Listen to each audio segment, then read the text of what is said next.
தென்கிழக்கு வங்காள விரிகுடாவில் நிலை கொண்டிருந்த காற்றழுத்த தாழ்வு நிலை சூறாவளியாக வலுப்பெற்ற நிலையில் அது மொந்தா என பெயரிடப்பட்டுள்ளது. அதே நேரம் மொந்தா நேற்றைய தினம் முல்லைத்தீவுக்கு வடகிழக்கே சுமார் 600 கிலோமீட்டர் தொலைவில் மையம் கொண்டிருந்தது. இது வடமேற்கு நோக்கி நகர்ந்து இன்று கடுமையான சூறாவளியாக வலுப்பெற வாய்ப்புள்ளதாக வளிமண்டலவியல் திணைக்களம் வெளியிட்டுள்ள அறிவிப்பில் எதிர்வு கூறியுள்ளது. குறித்த அறிவிப்பில் மேலும் காங்கேசன் துறையிலிருந்து திருகோணமலை வழியாக மட்டக்களப்பு வரையிலான கடற்பகுதி மீனவர்கள் மற்றும் கடற்படையினர் மறு அறிவித்தல் வரை கடலுக்கு செல்ல வேண்டாம் என எச்சரிக்கப்பட்டுள்ளது.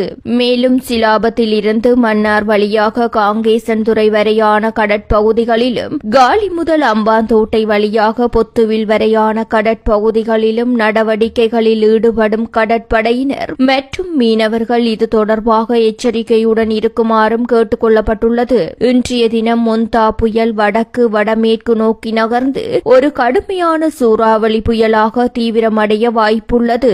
அதன் பிறகு இன்று மாலை இரவு நேரத்தில் கடுமையான சூறாவளி புயலாக ஆந்திரா பிரதேச கடற்கரையை கடக்க வாய்ப்புள்ளது. நாட்டின் பெரும்பாலான கடற்பகுதிகளில் காற்றின் வேகம் மணிக்கு 55 தொடக்கம் 65 கிலோமீட்டர் மணிக்கு அதிகரிக்கும் என்றும் பலத்த இடியுடன் கூடிய மழை பெய்யும் மற்றும் அந்த கடற்பகுதிகள் சில சமயங்களில் கொந்தளிப்பாகவோ அல்லது மிகவும் கொந்தளிப்பாகவோ இருக்கும் என்றும் குறித்த அறிவிப்பில் மேலும் தெரிவிக்கப்பட்டுள்ளமையும் குறிப்பிடத்தக்கது.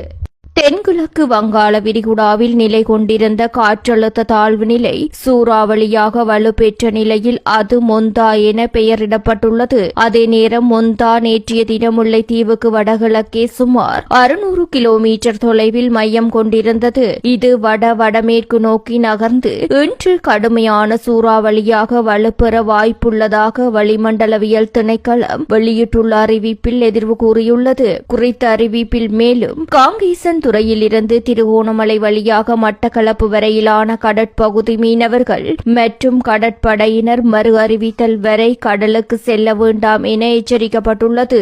மேலும் சிலாபத்தில் இருந்து மன்னார் வழியாக காங்கேசன் துறை வரையான கடற்பகுதிகளிலும் காலி முதல் அம்பாந்தோட்டை வழியாக பொத்துவில் வரையான கடற்பகுதிகளிலும் நடவடிக்கைகளில் ஈடுபடும் கடற்படையினர் மற்றும் மீனவர்கள் இது தொடர்பாக எச்சரிக்கையுடன் இருக்குமாறும் கேட்டுக் கொள்ளப்பட்டுள்ளது.